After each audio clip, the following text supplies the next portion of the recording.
இயேசு கிறிஸ்துவில் பிரியமான சகோதர சகோதரிகளே, இந்த திருவருகை காலத்தை நாம் தொடங்கி முதல் நாளிலே நாம் இருக்கின்ற இந்த வேளையில் இன்றைய இறைவார்த்தை பகுதி, குறிப்பாக நற்செய்தி நமக்கு சொல்லக்கூடிய செய்தி என்ன?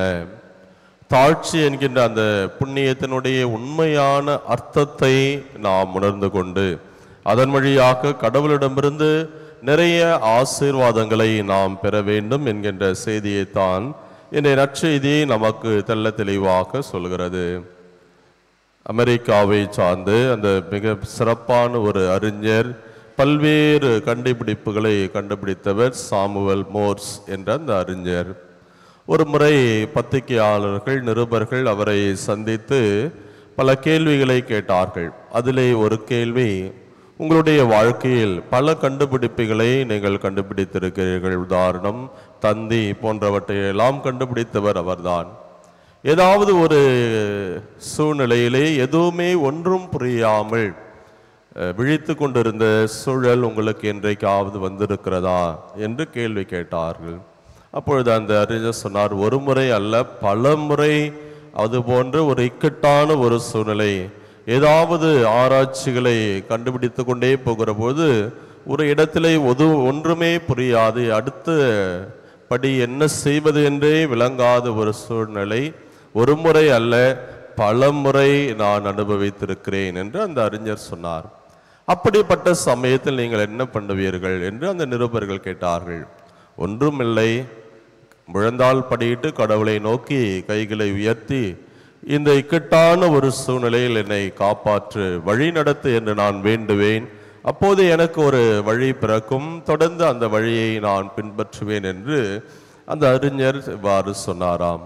ஆம், அன்புக்குரிய சகோதர சகோதரியிலே, அறிவு சார்ந்த பல்வேறு திறமை ஆற்றல் கொண்ட அந்த அறிஞர் தன்னுடைய வாழ்வில் அதுபோன்ற ஒரு நிற்கதியான ஒரு சூழல் வருகிற போது தன்னையே முழுவதுமாக தாழ்த்தி கொண்டு கடவுள் முன் சரணாகதி அடைந்து அவரிடமிருந்து ஆசீர்வாதங்களை பெற்று கொண்டார் என்பதை அவருடைய இந்த செய்தி மிக தெளிவாக நமக்கு உணர்த்துகிறது.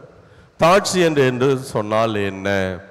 பல நேரத்தில் ஏதாவது ஒரு காரியம் ஆவதற்காக கூடை கும்பிடு அல்லது நம்மையே நாம் தாழ்த்தி கொள்வதை போல அடுத்தவர் முன் நடித்து பல காரியங்களை நாம் சாதித்துக் கொள்வோம். அது தாழ்ச்சியா?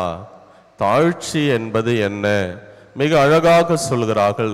கடவுள் முன்னிலையில் நம்முடைய இயலாமை, ஒன்றுமில்லாமையை முழுமையாக ஏற்றுக்கொண்டு, ஆண்டவரே ஏதோ உமது அடிமையாக அன்னை எவ்வாறு தன்னை அர்ப்பணித்தார்களோ அதுபோல என்னை வழி நடத்தும் என்று சொல்லி நம்மை முழுமையாக அர்ப்பணிப்பதுதான் உண்மையான தாழ்ச்சி என்று சொல்கிறார்கள்.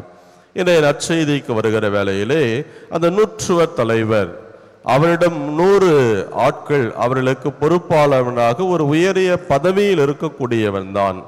ஆனால் தன்னுடைய மகன் மிகுந்த வேதனைப்படுகிறான் என்பதை அறிந்தபோது தான் யார், தன்னுடைய பதவி என்ன, தன்னுடைய அதிகாரம் என்ன என்பதை முழுவதையாக அறிந்திருந்தாலும் கூட ஆண்டவரால் தான் இயேசுவை பற்றி கேள்விப்படுகிறான், அவரால் தான் எனக்கு எல்லாம் நடக்கும் என்று சொன்னபோது தன்னுடைய இயலாமை, ஒன்றுமில்லாமையை முழுமையாக ஏற்றுக்கொண்டு கடவுளுடைய மகன் என்று சொல்கிறார்கள், மெஸ்ஸியா என்று சொல்கிறார்கள், எனவே அவரை நான் நாடி செல்வேன் என்று சொல்லி தன்னுடைய எல்லா விதமான சூழ்நிலையும் மறந்தவனாக, இதோ நீர் என்னுடைய வீட்டிற்கு வந்து என்னுடைய மகனை குணப்படுத்த வேண்டும் என்று சொல்கிறார். மத்தேயு நற்செய்தியின் அடிப்படையில் இவர் அவரை சென்று அழைக்கிறார்.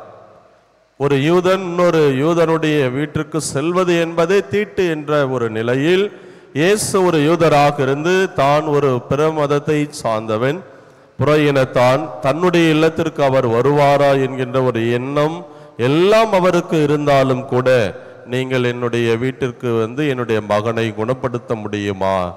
அப்பொழுது ஒரு வார்த்தை சொன்னால் போதும், நான் தகுதியற்றவன் என்பதை அவன் உணர்கிறார், ஏற்றுக்கொள்கிறார்.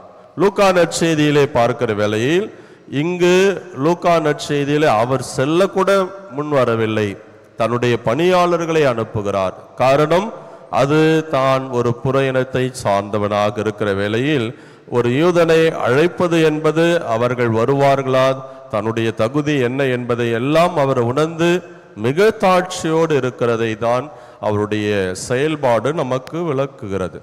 எனவேதான் இத்தகைய ஒரு மேன்மையான நம்பிக்கையும் தாட்சியும் கொண்ட அந்த மனிதனுடைய அந்த பக்தியை இன்றைக்கு உலகமே பறைசாற்று கொண்டிருக்கிறது. என் திருவழிபாட்டில் ஒவ்வொரு நாளும் அவருடைய வார்த்தையை நாம் சொல்லி கொண்டுதான் இருக்கிறோம். ஆண்டவரே, நீர் என்னுடைய இல்லத்தில் எழுந்தள்ளி வர நான் தகுதியற்றவன். நம்முடைய தகுதியின்மை என்பது என்ன என்பதை ஒவ்வொரு நாளும் அந்த நற்கருணை, அந்த தெய்வீக திருவுடலையும் திரு ரத்தத்தையும் நாம் பெறுகிற போது அந்த நூற்று தலைவனுடைய வார்த்தைகள் இன்றைக்கு வழிபாட்டின் ஒரு அங்கமாக இருந்து கொண்டிருக்கிறது என்பதை நாம் உணர முடிகிறது. எனவே அன்புக்குரிய சகோதர சகோதரிகளே, இந்த தாட்சி என்றால் என்ன என்பதை நாம் மிகுந்த மேன்மையோடு உணர்ந்து கொண்டு ஒவ்வொரு நாளும் புண்ணியங்களிலெல்லாம் சிறந்த புண்ணியமாகிய அந்த தாட்சியின் உள்ளார்ந்த அர்த்தத்தை நாம் உணர்ந்து கொண்டு அதன் வழியாக கடவுளிடமிருந்து ஏராளமான ஆசீர்வாதங்களை பெற நாம் முயற்சிடுப்போம். அதற்கு தேவையான வரத்திற்காக மன்றாடுவோம். இறைவனை சின்னம் நிறைவாக ஆசீர்வதிப்பாராக. ஆமீன்.